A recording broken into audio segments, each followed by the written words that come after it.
And if I get another false allegation and you do nothing, I'm shocked. I'm appalled at you. I sit here day after day with this false allegation, just machines. You talk about professionalism every week. Professionalism is lacking with one lawyer. You have to do something. You have threatened me with contempt. You have threatened me with jail. Continual abuse of a prosecutor of another member of the bar. Ms. Love said there's a man in the Fulton County Jail. He shouldn't be there, Mr. Copeland. Mr. Williams shouldn't be in custody. Now there's a false allegation of misconduct. Right, and what I'm telling the court is what I said again. I do not appreciate it. And you have told it in front of the jury that I'm unprofessional. You were wrong. You based that on Ms. Love's false representation. Your Honor, again, the ad hominem attacks, Your Honor. I object, and he should stop talking when I object. Try to silence me. I will not be silenced. Was he wrong? You think the state can actually hear him now? Do you think the state understands exactly what they're reading? You know, all these motions. Granted, they ain't even responded to the other motions that they just asked for the 48-hour extension for. Before the YSL dropping another motion on them too. But his case is getting deep. But right here, this is where we start. Because this is where the state's case actually start falling apart. So if you've been following along, we're about to all tie it together to make sure that you understand why these motions make sense today and how the state played themselves. But before we dig deep, y'all make sure y'all tap that notification bell, hit that subscribe, and definitely hit the like. Doesn't matter whether you're a fan or an op, you got one job. Hit that notification bell, hit that like, grab a seat, we finna dig deep. If you're new, make sure y'all hit that notification bell, that like, share, comment, and subscribe. Grab a seat, we finna dig deep. What's up, YouTube family? Man, today we bring you a shocking development in turn of events again in the Young Thug YSL Rico trial. Now, if you know, you know, and if you don't, we're about to let you know. Man, the defense has been hammering the state. Back-to-back L's. The state can't even catch a break. They need time to respond before they get another motion of recusal filed on Judge G. Man, can somebody say YSL Steele turn up the heat? Now, in this motion, just like the other motions that we've seen in the actual court procedures, we saw YSL Steele actually get expressive and explosive in the courtroom, accusing the judge and the prosecution of misconduct, coercion, and witness tampering. Why would Judge G not pay attention to what was being said then? Who knows? But ask yourself then. You think he paying attention now? Now today, in this motion that was actually just filed, YSL Steele went at the judge and the prosecution again. Another motion of recusal for this. Guess what this is for? Witness intimidation, coercion, and misconduct. I wonder where that came from. Let's see. Judge Glamper. Sir. You allow another moment when Miss Love calls me that I did not do something. They have the exact image of what we got from the jail in Fayette County. That is it. And if I get another false allegation and you do nothing, I'm shocked. I'm appalled at you. I sit here day after day with this false allegation, just machine. I gave the state everything. There's been no disconstruction. There's been no purposeful, I don't care. I don't care. I give over everything. I've done this for 33 years. Never in my life have I seen a trial. I've done 300 appeals in the state of Georgia alone. I've never read a case like this. Judge, I gave them everything I had. I waited. I was at my office till 8 after 8 last night. I waited for their investigator to come by. I handed him an exact copy of thumb drive. They had everything that we got. And as you see, Brian Steele is absolutely correct. Since this trial has actually started, it's been nothing but slander and prejudicial information and evidence that we've all seen been introduced. Now, put yourself in the jury's situation, the jury's position, to sit up and watch the judge handle another member of the bar, and then watch the prosecution do the same thing. If you're watching this as the juror, does it not look like if two people are in cahoots and in agreement that this one person is out of line, does that not look wrong to the jury? Or is it creating another false narrative, which is what the state's actually been doing the whole time with this trial? Shock appeal, false narratives, and spinning the actual situations. Let's dig. Fayette County Jail. There's been no deconstruction. There's been no purposeful exclusion. This is not the first time. Okay. And I apologize that I'm getting tempered, but I've never been treated like this. You talk about professionalism every week. Professionalism is lacking with one lawyer here. It has never been. I don't even like coming to court. I used to love this. I would die for what we do. I used to say, I'm dying. I would die. I couldn't choose a better profession. If I had litigated with Miss Love, I would. Your Honor, could we strike the hominem attack? Really, could we strike Okay, everybody, calm down. Everybody, both of you sit. Both of you, please be seated. Judge, I'm not. Both of you, please be seated. You have to do something. You have threatened me with contempt. You have threatened me with jail. If you go back in time, we can just start in voir dire. Jury after jury, you did individual voir dire painfully. Miss Love would come in and say that juror was crying. It was not true. You would say, that's not my recollection after I said it. You did nothing. We start the case. Mr. Steele. I asked you, please. Mr. Steele. Please, how would you feel if you were being treated Mr. Steele. Mr. Steele. I'd like to finish. Mr. Steele. I gave him everything on that drive, and it's continual abuse of a prosecutor of another member of the bar. I don't talk with Miss Love. And that's fine. I like that. But, Judge, I'm not going to stand here anymore. I don't care. You can take my bar card. Mr. Steele, I'm not, listen. Wrong, though. But there. And Mr. Williams, you know, to me, this is an innocent man. You talk about, Miss Love said there's a man in the Fulton County Jail. He shouldn't be there, Mr. Copeland. Mr. Williams shouldn't be in custody. But he's been charged, and we come here for a fair trial. It's been everything but that, according to that. Miss Love has tried to demonize me. At times, Mr. Adams. At times, Mr. Shaw. I object now to ad hominem attacks, and I ask all because she wants to win again. See, these are the exact reasons why YSL Steele actually filed these motions. See this right here? To sit up and be accused of misconduct yourself by the person who's actually committing the misconduct in front of everybody. This is public information on public record. Knowing that Steele has a reputation and a name that he has to uphold, to sit up and put that dirt on his name in front of the jury, man, he definitely has a point.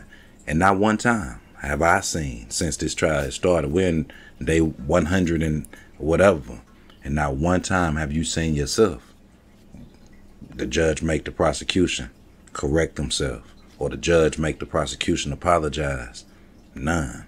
When's the last time the prosecution's been alleged to be held in contempt of court? Because we've seen a lot of false allegation and faulty information in plays that they've been pulling.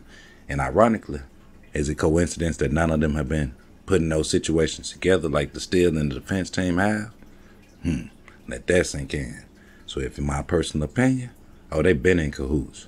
The judge, the prosecution, the state, and the DA. Oh man, this is deeper than rap. This ain't just about YSL and the youngthug Rico trial. It's clear. They all trying to make a name for themselves. This isn't about justice. This is complete injustice. Let's dig. Now she speaks over people. It's not right. I gave them everything. And by the way, and what I want to tell you, by the way, it's not even the law.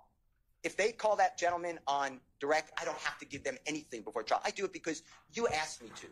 You said, listen, we got a big case. It's going to take a long time. Give them things. I gave this, by the way, to the state October of 2023. October 2023, that was uploaded. Given to the state. I hear about it now, and I wait there, and I give them the exact duplicate of what we have. And now there's a false allegation of misconduct. Right, and what I'm telling the court is what I said again. I do not appreciate it. And you have told it in front of the jury that I'm unprofessional. You were wrong. You based that on Miss Love's false representation. Your Honor, again, the ad hominem attacks, Your Honor. I object, and he should stop talking when I object. Try to silence me. Will not be silenced. But Mr. Steele, here's the thing. Okay, I think that Mr. Steele, please be quiet at this point in time. You made your point. You made your point at this point in time. Both of you, please be seated. Please be seated, sir.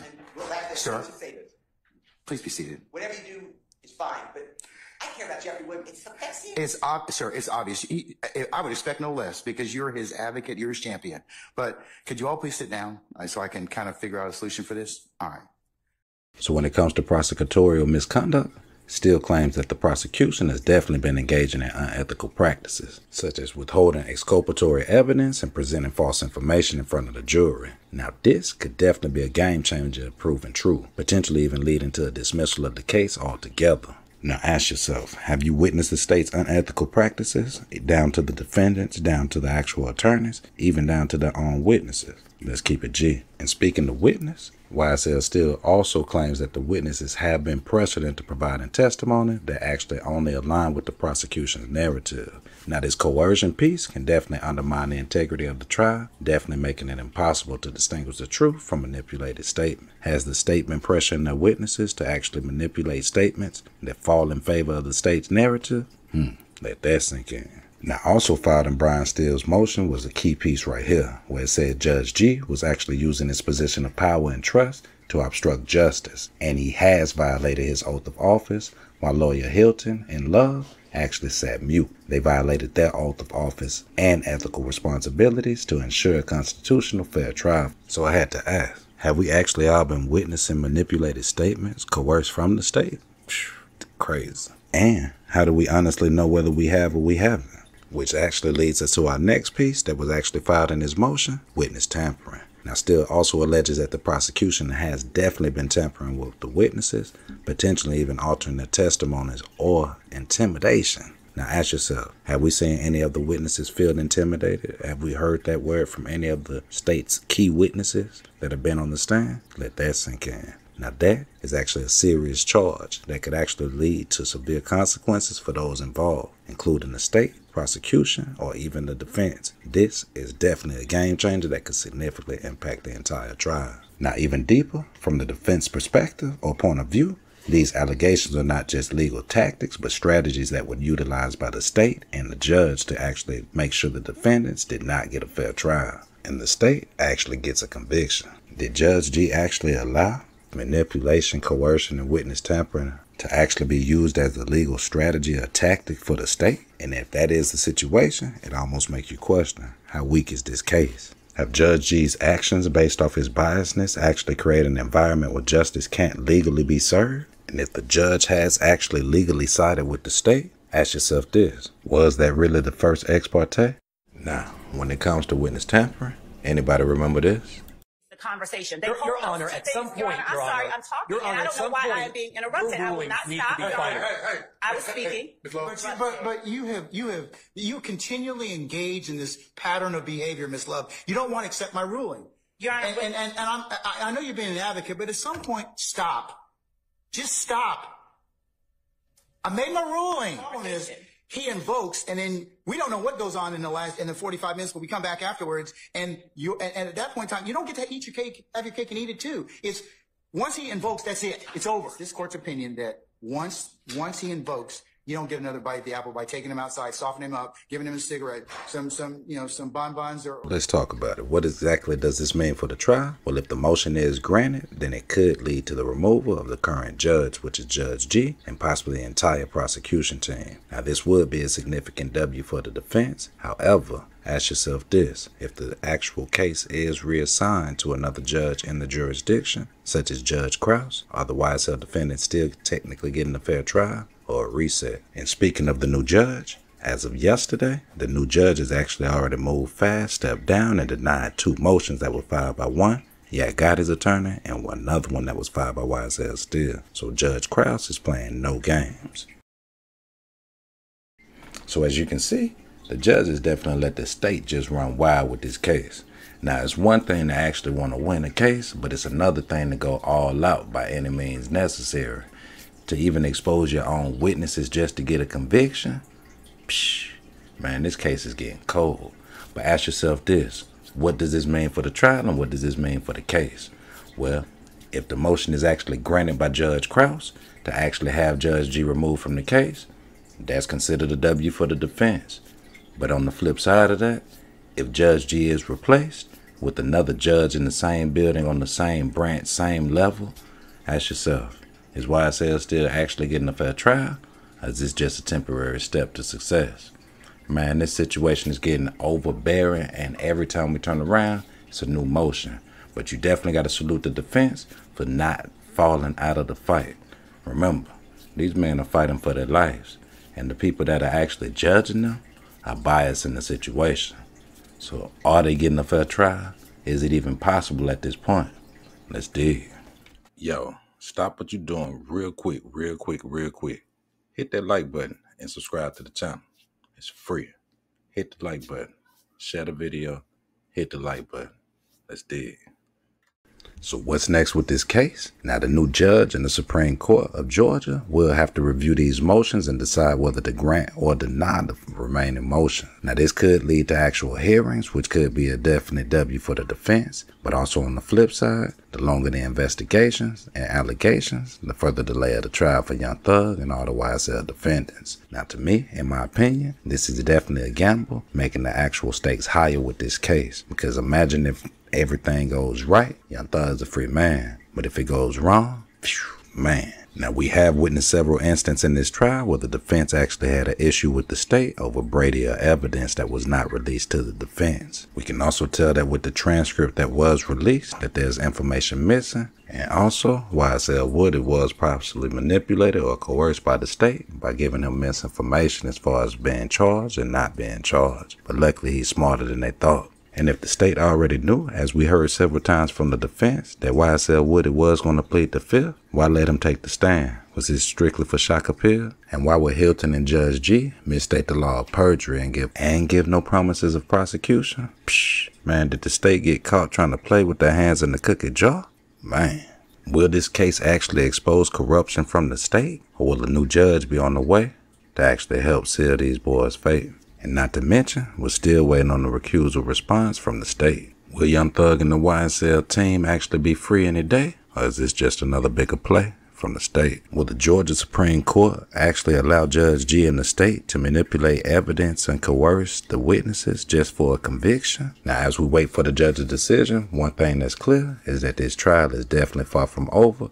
And the battle for justice should be for justice, not injustice. But we'll keep you updated with all the latest developments, so make sure you subscribe and hit that notification bell. Jump in the comments and let me know your thoughts. If you enjoyed the video, don't forget to like, share, and subscribe for more in-depth coverage of this Young Thug YSL Rico trial. Until next time, stay curious, stay dangerous, and stay informed. It's your boy Jay, and remember, the life you save might be your own. Until next time, gone.